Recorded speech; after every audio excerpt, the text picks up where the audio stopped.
Hello नमस्कार राधे राधे जय Shri Ram. Welcome back to the Hindu vocab session. मैं सोच रहा हूँ कि आपके लिए रूट वर्ड्स की क्लास को अरेंज करना चाहिए, तो बहुत जल्दी 1-2 दिनों में आपको क्लासेस मिल जाएंगी। तो थोड़ा एक्साइटमेंट बना के रखना, क्लासेस आपको कभी भी मिल सकती है। तो जल्दी से इस क्लास को आप लाइक कर सकते हो, टेलीग्राम ज्वाइन कर सकते हो, डिस्क्रिप्शन के अंदर आपको लिंक मिलेगा। क्लास को लाइक करके जाना है, कमेंट करके आगे चलना है, तो जल्दी से ये सब कर लीजिए। और ये वो बच्चे हैं जिन्होंने कल की क्लास को हमारे को आंसर किया था, तो बहुत शानदार बच्चे हैं भाई, बहुत अच्छा कर रहे हैं। आप भी इस लिस्ट में आ सकते हो। जल्दी से कमेंट सेक्शन के अंदर आपको राइट आंसर लिखना है जो लास्ट में आपको मिलेगा। तो देखते हैं कितने बच्चों के आते हैं भाई, मुझे तो उम्मीद है। और क्लास काफी एक्साइटिंग है, तो जल्दी से स्टार्ट करते हैं भाई, आइए। रहा नहीं जाता, तड़प ही ऐसी है ना। So first word is munition. Munition का मतलब हथियार होना, कोई बॉम्ब हो गया, एम्यूनिशन हो गया, एमओ हो गई, टोर्पेडो हो गया, तो ये सब क्या है? म्यूनिशन है। पार्ट ऑफ स्पीच क्या हो गया? नाउन हो गया। जैसे इस भाई साहब को कुछ मिल रही है, क्या मिल रही है? दवाई मिल रही है मैडम की तरफ से। हाथ में क्या है इनके? वेपन है। एक वेपन ये रहा, और यहां से देखोगी तो ये रहा वेपन। तो वेपन खतरनाक है, थोड़ा डर के रहना चाहिए। तो वेपन किसके हाथ में है? मदर के हाथ में है, तो फिर और भी ज्यादा खतरनाक हो जाता है। तो म्यूनिशन याद कैसे करोगी? हमें इसे याद करना ही नहीं है। क्यों नहीं याद करना? क्योंकि एम्यूनिशन के अंदर भी म्यूनिशन आ रहा है। अब एम्यूनिशन पता है तो म्यूनिशन अपने आप याद हो जाएगा, ठीक है। तो एम्यूनिशन, म्यूनिशन सिंपल है। फिर इसके जो सिनोनिम है वो क्या है? देखो, बॉम्ब आप जानते हो, बॉम्ब्स वगैरह। आर्मनेंट के अंदर इसको भी याद नहीं करना, क्योंकि इसके स्टार्टिंग में क्या आ रहा है? आर्म आ रहा है, ठीक है। तो आपकी जो आर्म्स हैं, जो आपके हाथ हैं, आपकी बाजू हैं, वो सब क्या है? आपके लिए एक तरीके से हथियार हैं, तो इसको भी याद नहीं करना। एमओ क्या होता है? जो एमओज होती हैं, इनका मतलब कोई भी आपको बुलेट्स वगैरह चाहिए, कुछ भी चाहिए जो कहीं ना कहीं हथियार से रिलेटेड है, उसको हम क्या बोलते हैं? एमओ बोलते हैं। तो एमओ तो बहुत कॉमन होगा, आपने पबजी वगैरह के अंदर इन चीज़ों में भी सुना होगा। फिर आता है कार्ट्रिज। कार्ट्रिज क्या चीज़ है? देखो, हमारे पास है कोई गन, बहुत अच्छी सी गन है, ठीक है, बहुत सुंदर गन है। इस गन के अंदर क्या है? हमने यहाँ पर क्या है? बहुत सारी बुलेट्स लगा दी, बुलेट्स लगा दी। अब ये बुलेट्स को हम कभी भी फायर कर सकते हैं। तो जितनी बुलेट्स हम फायर करेंगे, अगर मान लो एक टाइम पर मैंने 6 बुलेट को फायर किया, तो मेरा राउंड कितना हो गया? 6 हो गया, ठीक है। एक टाइम पर मैं कितने बुलेट्स फायर कर सकता हूँ? 6 हो गया। तो कार्ट्रिज वो प्लेस होती है किसी भी गन के अंदर, किसी भी वेपन के अंदर, जहां पर आप बुलेट्स को प्लेस करते हो, या किसी भी वेपन के अंदर कोई भी आप जो मिसाइल वगैरह कुछ भी प्लेस करते हो, जिससे आपका जो ऑब्जेक्ट है वो क्या करेगा? आगे शूट करेगा, ठीक है। तो कार्ट्रिज वैसे तो बहुत कॉमन है, आपने सुना भी होगा। अब आता है एम्यूनेशन, ये तो कॉमन है, एम्यूनेशन हमें चाहिए, हमें एम्यूनेशन बहुत ज़्यादा ज़रूरत है पुलिस के अंदर, या आपने कहीं पर भी मूवीज़ वगैरह के अंदर एम्यूनेशन सुना होगा। फिर आता है टोर्पेडो। अब देखो, टोर्पेडो कैसे याद करोगे? वो तो बहुत कॉमन है। जैसे हमारी नेवी है, नेवी है, नेवी ने क्या है? बहुत सारे उसके पास मिसाइल पड़ी हैं, तो वो जो मिसाइल है, उन मिसाइल्स को हम क्या बोलते हैं? टोर्पेडो बोलते हैं। क्या बोलते हैं? टोर्पेडो।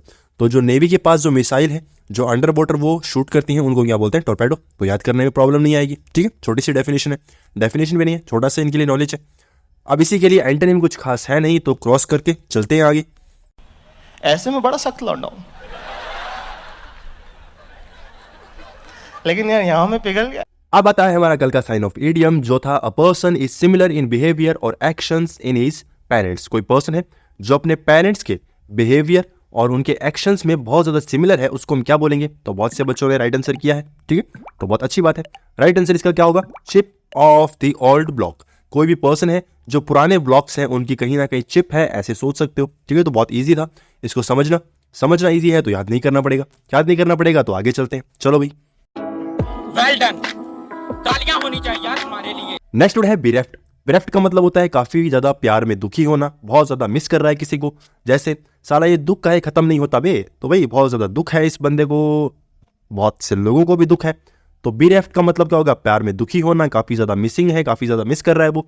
और कोई काफी ज्यादा सोरोइंग है, मतलब काफी ज्यादा दुखी है, ठीक है, काफी ज्यादा ग्रीविंग है, काफी ज्यादा मौन है। तो अब बिरेफ्ट को याद कैसे करोगे? देखो, कोई पर्सन है, उसको कोई पर्सन, कोई भी XYZ उसको लेफ्ट कर गया, मतलब छोड़ गया, तो बी लेफ्ट। कोई पर्सन उसको लेफ्ट कर गया, छोड़ गया, तो बी लेफ्ट की जगह हम पढ़ेंगे बी लेफ्ट, ठीक है। लेफ्ट कर गया मतलब प्यार में दुखी हो गया पर्सन, दुखी है, तो भाई उसको शांत कराते हैं और आगे चलते हैं। चुप हो जाओ भाई। अब मिसिंग बहुत कॉमन है। सोरोइंग का मतलब क्या होता है? ING हटा दो। सोरो, सोरो का मतलब दुख। कैसे याद करोगे? बहुत इजीली याद करवाया था। किसी पर्सन के 100 रुपए, 100 रुपीज मतलब 100 रुपीज गुम गए, तो वो रो रहा है, ठीक है, तो सोरो, इजी है।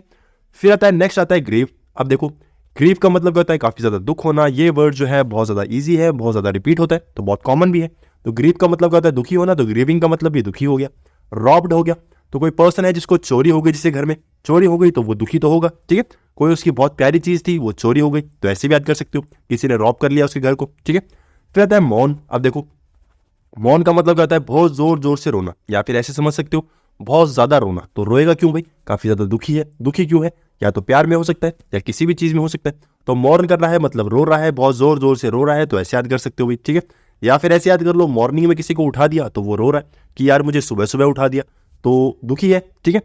फिर आता है बेरेप्ड। अब बेरेप्ड का मतलब क्या होता है? कोई पर्सन, कोई भी XYZ जो अपने किसी भी बिलव्ड का या कोई भी पर्सन जो उसका प्यारा था उसके मर जाने के बाद दुखी होता है, उसको हम क्या बोलते हैं? बेरेप्ड बोलते हैं। तो ये आप याद भी कर सकते हो, ठीक है। बेरेप्ड का मतलब प्यार में दुखी होना, कोई पर्सन जिसकी डेथ हो गई तो उसके प्यार में दुखी।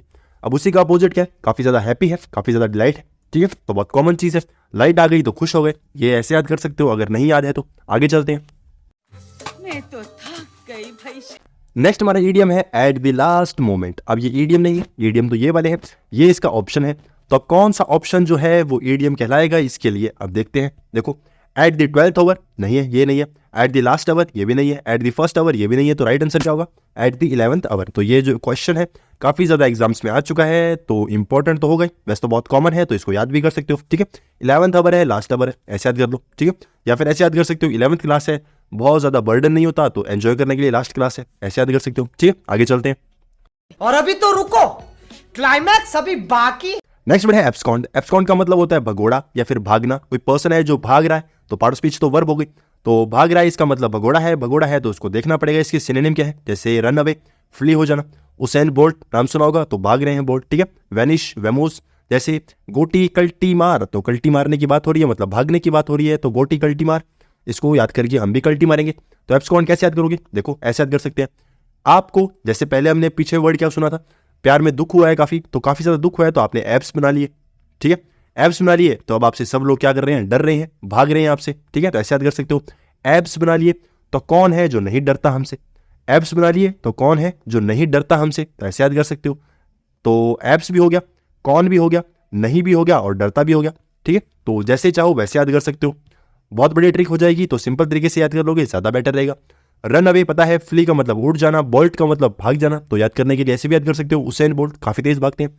वैनिश का मतलब गायब हो जाना, तो वैनिश नाम का प्रोडक्ट भी आता है जो क्या करता है, हमारे दाग वगैरह जो भी हमारे प्रिंट वगैरह छप जाते हैं हमारे ड्रेस के ऊपर, उसको साफ कर देता है, तो वैनिश गायब कर देता है, ठीक है।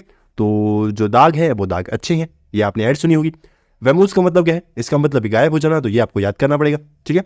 याद नहीं हो तो ऐसे याद कर सकते हो, किसी वैन में भाग गया, ठीक है। वैन में भाग गया, ऐसे याद कर सकते हो। उसे वैन में भागते हुए देखा था, ऐसे भी याद कर सकते हो। उसे वैन में भागते हुए देखा, ठीक है, इजी है। उसी का अपोजिट क्या हो जाएगा? अब देखो, कोई पर्सन है जो भाग रहा है, उसी का अपोजिट अराइव करना, आना। और एंड्योर का मतलब क्या होता है? लास्ट तक करना, ठीक है। कोई पर्सन है जो लास्ट तक टिका हुआ है, ठीक है।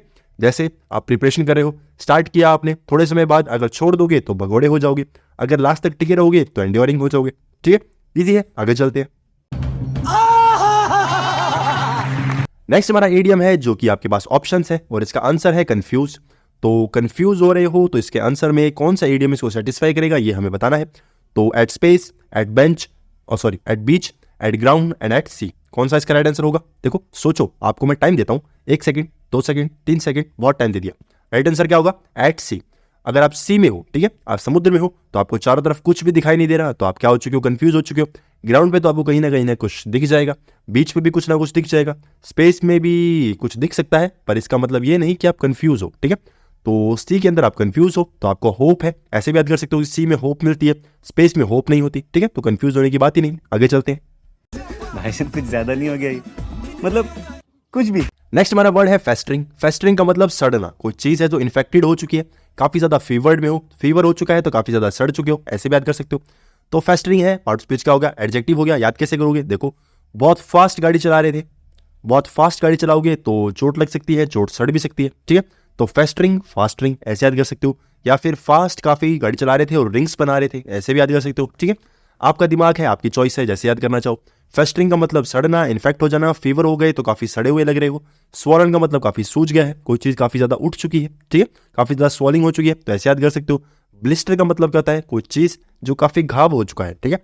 तो ब्लिस्टर ऐसे याद कर सकते हो कि लिस्ट बना लो आप कि कहाँ कहाँ चोट लगी है, ठीक है। तो लिस्ट बना सकते हो कहाँ कहाँ चोट लगी है, तो ऐसे भी याद हो जाएगा। अब उसी के लिए खास कोई एंटोनिम है नहीं, तो क्रॉस मार के आगे चलते हैं। चले देखो, तू समझा ना? चल। अब आते हैं हमारे कुछ रेगुलर वर्ड्स जो काफी ज्यादा इंपॉर्टेंट है। तो रेगुलर वर्ड्स है तो रेगुलरली यूज करते हैं, रेगुलरली यूज करते हैं तो रेगुलर पढ़ना होगा। जैसे फर्स्ट वर्ड क्या है? हेजेमनी। हेजमनी का मतलब पहले याद करवाया था। अब इसका मतलब क्या है वो तो पता होना चाहिए। हेजमनी का मतलब होता है कमांड करना किसी को, कोई पर्सन है जो कमांड में है, ठीक है, तो कमांड कर रहा है इसका मतलब क्या है, वो काफी पावर में है, तो हेजमनी का मतलब पावर हो गया।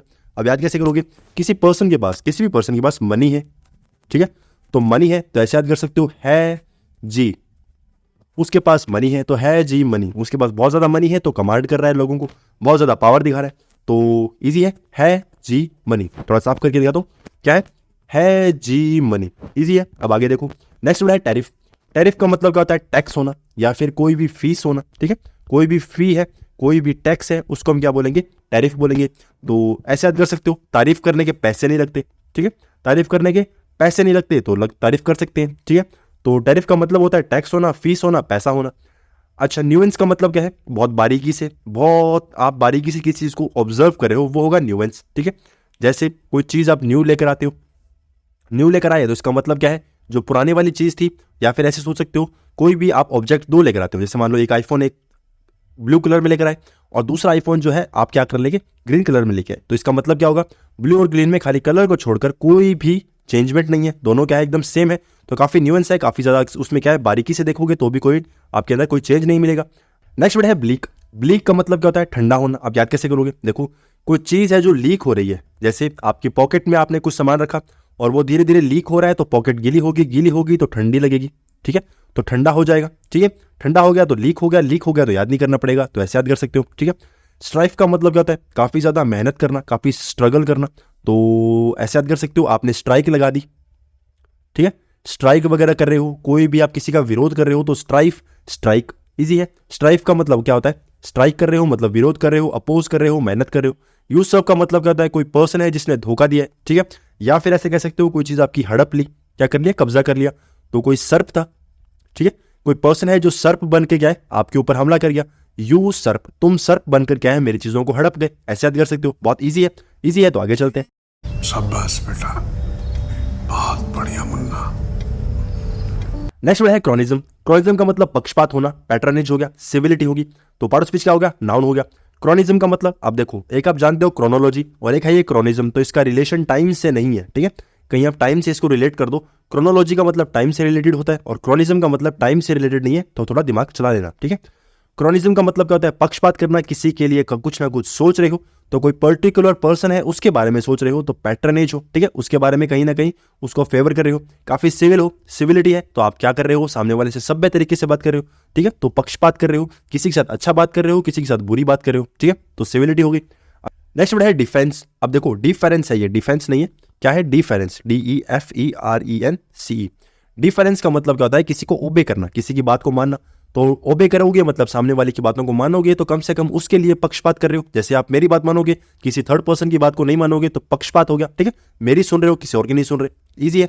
फिर आता है डिस्डेन। डिस्डेन का मतलब क्या होता है, किसी को हेट करना, किसी को क्या कर रहे हो, हेट कर रहे हो, हेट कर रहे हो, तो मतलब डिस का मतलब नेगेटिव है, देन का मतलब देना, तो नेगेटिव दे रहे हो मतलब कहीं ना कहीं हेट कर रहे हो तो उस पर्टिकुलर पर्सन को कर रहे हो, ठीक है, तो पक्षपात हो गया। या फिर ऐसे सोच सकते हो कि मैं उसको हेट करता हूं पर उसको हेट नहीं करता, तो एक के लिए सोच रहे हो तो पक्षपात हो गया। डिस्डेन इसका सिनोनिम हो गया, ठीक है, एंटोनिम कुछ है नहीं, तो क्रॉस मार के फिर आगे चलते हैं। क्या बात है सर, क्या बात है सर, क्या बात, ये बात है। नेक्स्ट हमारा इडियम है लूज योर मार्बल्स। आपने अपने मार्बल्स छोड़ दिए या फिर लूज कर दिए, तो अब इसका आंसर क्या होगा, देखो has more important work to do, तो ये तो नहीं होगा। इंपॉर्टेंट वर्क क्या है भाई, मार्बल छोड़ना कोई इंपॉर्टेंट थोड़ी है। टू स्पॉइल अ मोमेंट, ये हो सकता है किसी मोमेंट को स्पॉइल कर रहे हो, मार्बल्स छोड़ रहे हो। To ask for help when you don't need it, तो नीड नहीं है पर आप हेल्प मांग रहे हो, तो ये तो नहीं होगा भाई, काट देते। टू गो इनसेन, तो बहुत ज्यादा इंसेन हो जाना, तो आपकी जो मार्बल्स थी, मार्बल्स छोड़ दी, इसका मतलब क्या होगा, बहुत ज्यादा इंसेन हो गए हो किसी भी पर्टिकुलर सिचुएशन के अंदर, ठीक है, तो इंसेन हो गए हो मतलब काफी ज्यादा आपने मार्बल्स छोड़ दिए, ऐसे याद कर सकते हो। आगे चलते हैं भाई, प्यारी समझ गई। नेक्स्ट वर्ड है टैपिड। टैपिड का मतलब होता है उत्साहहीन होना, काफी गुनगुना होना। कोई पर्सन है जो एवरेज है, काफी ज्यादा टैपिड है मतलब बहुत ज्यादा क्या है, माइल्ड है, मतलब किसी के बारे में कुछ भी नहीं सोचता, कुछ भी उसके अंदर लाइफ में एंथुसियाज्म नहीं है, तो वो होगा टैपिड, ठीक है। पार्ट ऑफ स्पीच क्या है, एडजेक्टिव है। जैसे मैं रो नहीं रहा हूं, तो बस कुछ भी फीलिंग जो है उनके पास वो शो नहीं कर रहे, तो टैपिड हो गया भाई। अब टैपिड याद कैसे करोगे, देखो आपके सामने कोई भी लिंक आया, आपके सामने लिंक आया पर आपने उसके ऊपर टैप नहीं किया, ठीक है, टैप इट, मैंने कहा टैप इट और आपने कुछ भी रिस्पॉन्स नहीं दिया तो काफ़ी ज़्यादा उत्साहहीन हो, मतलब कोई भी आप रिस्पॉन्स नहीं कर रहे तो उत्साह नहीं है। तो टैप इट ऐसे याद कर सकते हो, टैप इट का, पर आपने टैप नहीं किया। अब इसके सिनोनिम क्या है, देखो माइल्ड का मतलब क्या होता है, काफ़ी ज़्यादा माइल्ड है, काफ़ी ज़्यादा वाइल्ड का अपोजिट हो जाएगा। जैसे वाइल्ड आप जानते हो, वाइल्ड का मतलब क्या होता है जंगली, जंगली का अपोजिट क्या हो जाएगा माइल्ड। अब याद करने के लिए डब्ल्यू को हम घुमा देते हैं, क्या हो गया वाइल्ड का माइल्ड बन गया। वाइल्ड का मतलब जंगली और माइल्ड का मतलब काफ़ी विनम्र होना, ठीक है। ल्यूक वॉर्म का मतलब क्या होता है काफ़ी ज़्यादा चुपचाप रहने वाला कोई पर्सन, तो ये आप इसको याद कर सकते हो, याद कर लोगे। ल्यूक वॉर्म का मतलब काफ़ी चुप रहने वाला, ठीक है। एंथुसियास्टिक का मतलब काफ़ी ज़्यादा उत्साहित है। अनएंथुसियास्टिक का मतलब का कोई भी उत्साह नहीं है, तो बहुत ईजी हो गया।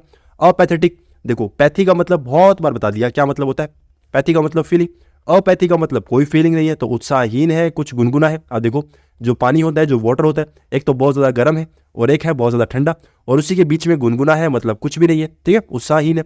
अच्छा, अब उसके जो एंटोनिम होंगी वो क्या होंगी, देखो कीन का मतलब आप जानते हो कि काफ़ी उत्साह होना, ईगर का मतलब काफ़ी उत्साह होना, और एडेंट का मतलब काफ़ी उत्साह होना।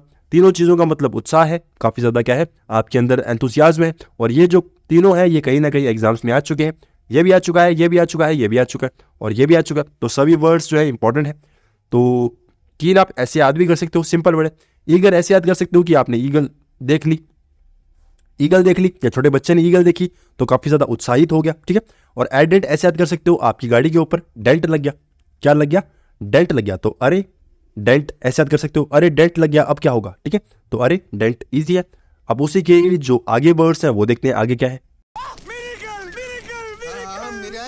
अब आता है हमारा साइन ऑफ क्वेश्चन जो है play by the year, year से खेलना, प्ले बाय द ईयर। क्या होगा इसका ऑप्शन, देखो आपके पास 4 ऑप्शन है, आपको आंसर करना है, जल्दी से आंसर करो, देखते हैं किस बच्चे के सबसे फास्ट आंसर आएगा और कितने बच्चों का राइट आंसर आता है। मुझे तो उम्मीद है सभी बच्चों के राइट आंसर आएंगे। तो इन चारों में से कौन सा ऑप्शन हो सकता है, कौन सा ऑप्शन इसका राइट आंसर होगा, देखते हैं भाई, जल्दी आंसर करो। इसी के साथ आज की मजदूरी यहीं खत्म करते हैं। अगर तुम्हें वीडियो पसंद आई तो लाइक मारो यार। सो फ्रेंड्स, क्लास हो गई खत्म। आई होप आपको क्लास अच्छी लगी होगी। अगर क्लास अच्छी लगी है तो जल्दी से एक प्यारा सा कमेंट कर सकते हो, टेलीग्राम ज्वाइन कर सकते हो। अगर आपको पता है कि डिस्क्रिप्शन के अंदर हमें लिंक मिलेगा, क्लास को लाइक करके जाना है, कमेंट करके जाना है, शेयर करके जाना है, तो जल्दी से क्लास को ये सब कर लीजिए। Thank you very much.